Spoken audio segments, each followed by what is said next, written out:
Para você entender do que é que eu estou falando, eu vou contar um pequeno episódio da minha vida, que mudou a minha vida completamente. No dia 31 de janeiro de 2005, dia de São João Bosco, eu decolei num avião da cidade de Londrina, no Paraná. 5 minutos depois da decolagem, houve um estouro na turbina direita. Saiu uma faísca, o clarão iluminou a cabine, era de madrugada, e lá estávamos nós, com medo de tudo aquilo que estava acontecendo. Alguns segundos depois, um segundo estouro. Pois bem, todo mundo ficou preocupadíssimo. Eu fiquei observando o que estava acontecendo com o avião. Com toda clareza, o avião não estava caindo, não havia nenhum sinal disso. Não houve verdadeiramente uma explosão, houve só um estouro, um forte barulho com uma faísca. Então, eu fiquei atento para que, se o avião começasse a cair, dar absolvição geral para todo mundo, porque eu não queria ali aumentar o alarde e a preocupação das pessoas. Mas eu sabia muito bem que aquela absolvição valeria para todos os passageiros, mas não para mim. Então o que é que eu fiz? Eu disse o meu ato de contrição. Pedi a Deus perdão dos meus pecados, aceitei de Deus a morte que Ele tinha reservado para mim e fiquei esperando. Foram, acho que, os 5 minutos mais longos da minha vida, enquanto não vinha notícia da cabine de comando. Enquanto isso, eu tive tempo de pensar.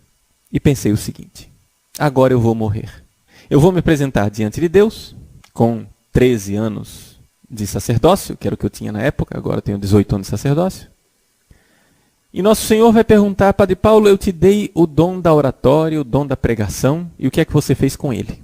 Você simplesmente, covardemente, se escondeu diplomaticamente. Por quê? Porque o que estava no meu coração naquela época era que eu devia ser diplomático, cuidadoso, porque se eu não fosse diplomático e cuidadoso, quem sabe eu não seria bispo? Quem sabe não faria carreira na igreja? Quem sabe eu não ia para frente? Mas agora Deus estava pedindo contas da minha vida. Ou seja, eu ia morrer sem ser bispo. Eu ia morrer sem ser importante na igreja. E, no entanto, ia me apresentar diante do juiz. E Deus iria pedir contas do meu silêncio. Porque eu havia me comportado como um cão mudo. Eu havia me comportado como um cão que deveria ladrar diante da presença do intruso, do ladrão, do lobo, assassino que se aproxima, mas tinha ficado quietinho, diplomaticamente, para não ferir as suscetibilidades, para não dizer nada de politicamente incorreto, etc. e tal. Dali para frente, eu vi que não adiantava essa diplomacia. Dali para frente, Deus me salvou daquele acidente aéreo e eu comecei a viver sabendo que minha vida, dali para frente, não me pertencia mais. Já não me pertencia antes, mas agora muito menos. Que Deus estava prorrogando a minha vida. Que minha vida tinha terminado no dia 31 de janeiro de 2005. E que eu estava vivendo um tempo supletivo que Deus havia prorrogado. Deus estava dando um tempo complementar. Mas que eu, na verdade, já estava morto. Foi aí que eu comecei a aprender realmente o que é o temor de Deus.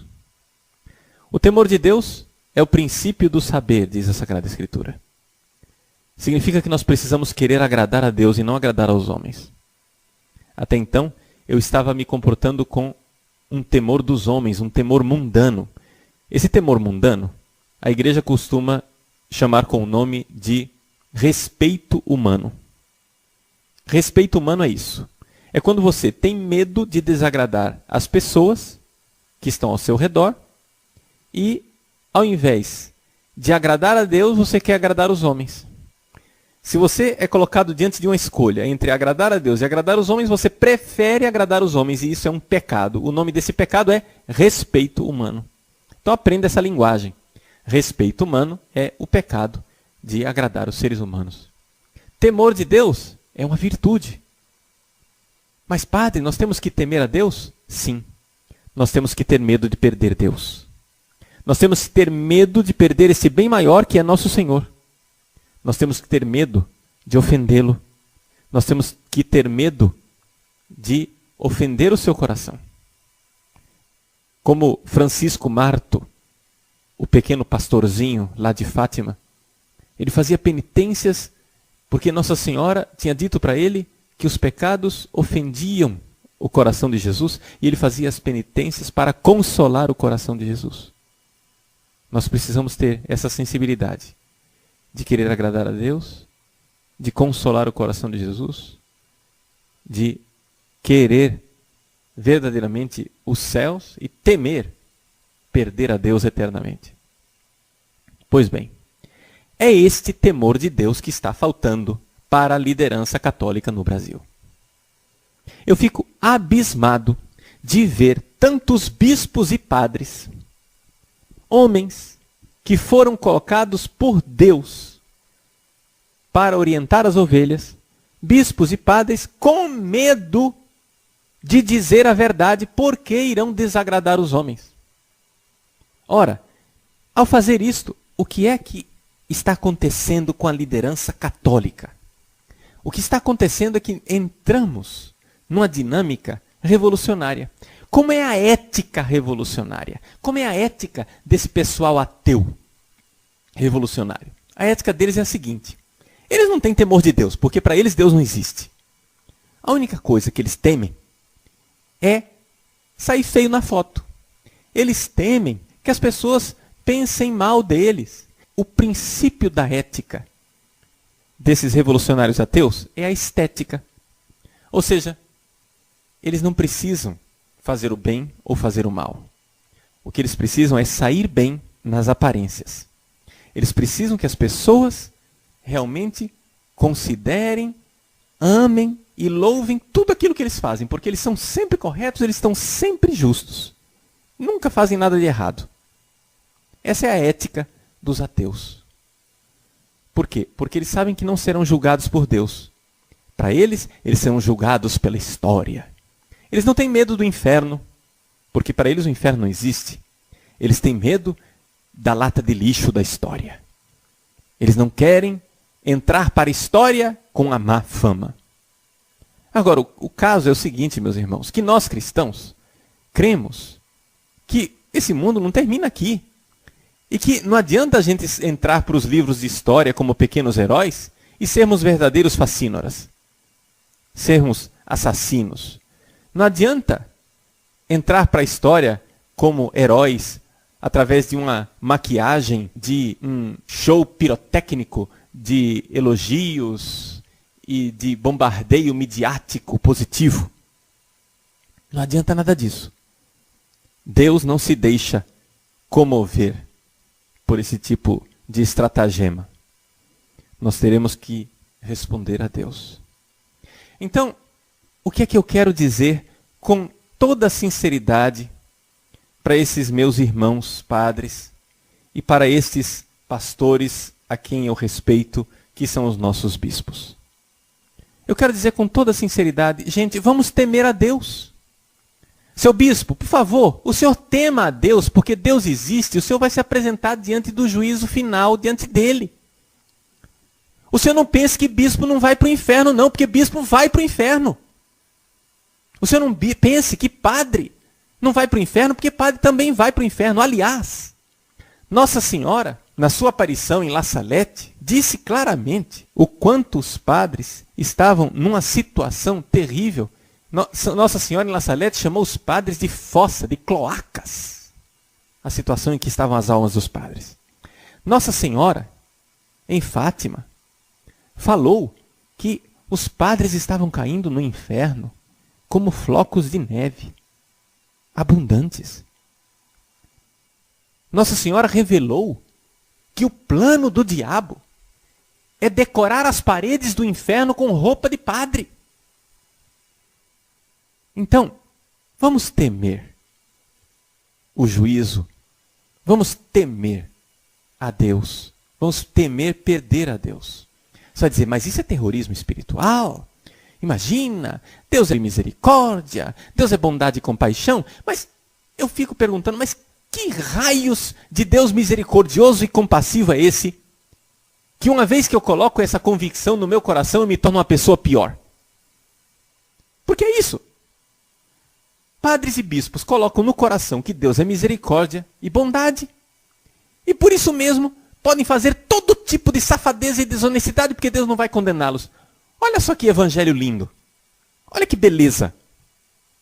Gente, a artimanha do demônio, a primeira coisa que o demônio faz nas escolas de teologia é provar que o inferno não existe. E assim, eles podem levar gradualmente os padres, os bispos, as lideranças católicas para a situação de serem homens para além do bem e do mal. Homens que não precisam mais temer a Deus e o juízo de Deus, mas precisam somente temer o juízo da história. Pois bem, nós temos que mudar de opinião. Nós temos que nos converter. Nós temos que colocar diante dos olhos o temor de Deus. Então é por isto que eu faço questão de denunciar certas coisas dentro da igreja e de denunciar certas coisas não porque eu me sinta muito mais justo e santo do que esses irmãos padres e bispos. Não. Nada disso. Eu sou um pecador e os meus pecados me envergonham e me humilham constantemente. Eu sou um pecador. E os meus pecados estão sempre diante de mim. Só que acontece o seguinte. Você ser um pecador e viver para agradar os homens é uma coisa terrível. Agora, você ser um pecador e viver chorando os seus pecados e temendo a Deus, querendo agradar a Deus de todo o coração, isto é um caminho de santificação, porque isso santifica a mim e santifica também aos outros. Meus irmãos, eu não estou aqui me colocando nem como exemplo e nem me colocando no papel de vítima. Deus nosso Senhor sabe quantas calúnias eu tenho enfrentado silenciosamente. Ninguém jamais me viu aqui vir a esse programa para reclamar de calúnias e dizer: ai, eu estou dodóizinho porque estão dizendo que eu sou feio. Nada disso. A arma do inimigo é essa mesmo. A arma desses revolucionários é a calúnia mesmo, porque para eles não existe ética. Entendeu? Eles acham que estão fazendo grande coisa me caluniando. Por quê? Porque o bem maior que eles têm para proteger é o nome deles, é a estética. Entende? Eles têm o respeito humano acima de tudo. Imagine o que dirão de mim, o que pensarão de mim. Então, eles abandonaram a ética do evangelho e abraçaram a estética revolucionária. O importante é sair bonito na foto. Então eles acham que eu também estou preocupado em sair bonito na foto. Que eu também estou preocupado em ter boa fama. Que eu estou preocupado em me caluniarem. Ai, ai, ai, que medinho, estão me caluniando.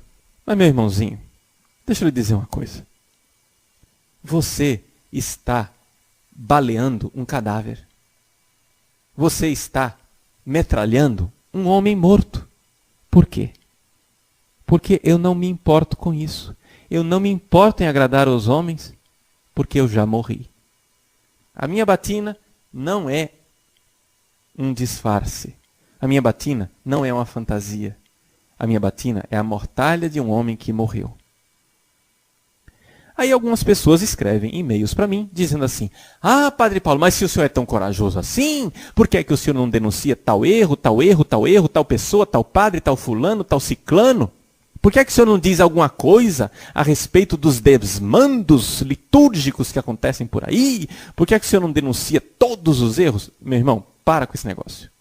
Um médico, quando vai tratar o paciente, e o paciente tem várias doenças, ele tem que saber qual doença atacar primeiro. Ele tem que saber qual é a doença principal daquele paciente que ele deve atacar. Por quê? Porque se ele atacar todas as doenças ao mesmo tempo, o remédio pode matar o paciente. O excesso de remédios pode matar o paciente, porque o paciente não irá suportar a terapia de todas aquelas doenças ao mesmo tempo. A mesma coisa, eu tenho que escolher alguma coisa. Eu tenho que escolher prioridades. O paciente está em estado grave. Então, qual é a primeira coisa que nós temos que fazer na Igreja Católica no Brasil? Vejam, não estou me colocando aqui como salvador da pátria e o salvador da Igreja Católica no Brasil. Eu estou dizendo que aqui nós precisamos fazer. Eu e você. Todos nós, juntos. Nós precisamos, em primeiro lugar, educar as pessoas para a fé. É por isso que um dos projetos principais desse site é esta aula semanal do Catecismo da Igreja Católica. Porque as pessoas precisam primeiro saber o que é ser católico. Infelizmente, o nível da nossa catequese está tão baixo que as pessoas já não sabem mais o que é Igreja Católica. Então o que acontece? Certas batalhas já estão perdidas desde o início exatamente porque as pessoas não têm formação suficiente para entender do que é que nós estamos falando. Ou seja, o sujeito não é católico o suficiente, ele ainda não estudou o catecismo o suficiente para entender a gravidade daquilo que nós estamos denunciando. Então, eu não vou agora começar a fazer um discurso para ouvidos moucos. Então, é necessário primeiro formar as pessoas. Segundo ponto. É necessário, aqui, isso é muito importante, que os padres, sobretudo os padres jovens, que têm uma formação boa, ou pelo menos têm a boa vontade de seguir os ensinamentos do Santo Padre, uma fidelidade à tradição da igreja, saiam desta situação de temor mundano, ou seja, o pecado do respeito humano. Gente, nós padres temos que parar com esse negócio de respeito humano. Eu estou falando dos padres. Se você é seminarista, fique quietinho no seu lugar que você ainda não é gente grande, senão vão expulsar você do seminário. Agora, os padres já estão numa posição de fazer o bem à igreja. E fazer o bem pagando com as suas carreiras, pagando com o seu nome. Porque, é claro, é evidente que o pessoal revolucionário vai usar a única arma que eles têm. A arma que eles têm é esta arma da calúnia. É a arma de querer atormentar você, amedrontar você por uma estética. Só que acontece o seguinte, meu irmãozinho, você precisa ter ética. Ética quer dizer aqui que você precisa temer a Deus e não aos homens. Temer a Deus e agradar a nosso Senhor Jesus Cristo, ao invés de ficar sentando na mesa e tomando chazinho com o diabo. Vejam, nós temos que aqui distinguir muito claramente que se nós amamos o bem, se nós amamos aquilo que é de Deus e é bom, nós precisamos ter um ódio imenso contra o mal e o pecado. Não contra os pecadores, mas contra o pecado. Se algumas vezes nós precisarmos xingar alguns desses pecadores, será por amor que nós iremos xingá-los, para que eles se acordem e vejam que estão indo para o precipício. Então é por isso, saia dessa posição covarde. A coisa que mais se ouve na boca de padre e de bispo hoje em dia é: ah, mas eu não quero me queimar. Pois bem, você prefere não se queimar aqui nesse mundo, né? Mas eu acho que tem um outro fogo que arde eternamente. Ou você já não acredita mais nesse fogo? Então você deixou de ser católico, né? Acho que é bom voltar atrás. É bom voltar à fé dos nossos pais. E crer. Crer verdadeiramente que nós, padres, somos capazes de ofender a Deus com os nossos pecados. Vejam, eu não sou melhor do que ninguém. Não estou aqui me colocando na posição de melhor do que ninguém. Eu sou um padre pecador. Mas uma coisa é ser um pecador que chora os próprios pecados. Outra coisa é querer ser um pecador que quer ser elogiado até mesmo pelos seus pecados. Porque essa é a mentalidade revolucionária. O revolucionário quer que você ache lindo até o pecado dele. Essa é a mentalidade revolucionária. A gente vê isso em alguns dos nossos políticos aí, importantes. Eles têm um índice de popularidade altíssimo. E, no entanto, não se contentam com isso. A mínima crítica que aparece no rádio ou na televisão, eles já se sentem ofendidos mortalmente. Por quê? Porque eles querem ser elogiados até mesmo nos seus pecados. Até mesmo nos seus defeitos. Isso é típico da mentalidade revolucionária, que transformou a ética em estética. Ou seja, o temor de Deus em temor mundano, em respeito humano servil. Então, você que é padre, temente a Deus, saiba, é melhor se queimar aqui nesse mundo. Não vale a pena ser padre sem ter diante dos olhos o reino dos céus, o paraíso que Deus tem reservado para nós na outra vida. Se esquecer disso é se esquecer de tudo. Nós não podemos nos vender para agradar aos homens. Diante da situação de eleição que nós estamos vivendo agora, vergonhosamente, ver padres e bispos vivendo essa história da desconversa. Faz uma notazinha pública sem denunciar os lobos que estão devorando e estraçalhando o rebanho. Alguns porque têm compromisso direto com esses lobos. Outros simplesmente porque estão com medo de se queimar, medo de represália, rabo preso. Pois bem, é necessário que nós nos convertamos. É necessário conversão. Não estou aqui pregando um suicídio coletivo. Não estou dizendo aqui que nós tenhamos que ser imprudentes. Só que uma coisa é a prudência, meus irmãos. Outra coisa é a negligência. O excesso de prudência causa um vício chamado negligência. Porque você, querendo se safar, termina não agindo. Sejamos não cães mudos, mas pastores zelosos que estão dispostos a dar a vida pelas ovelhas. Sem a imprudência do suicídio, mas ao mesmo tempo com a coragem dos mártires.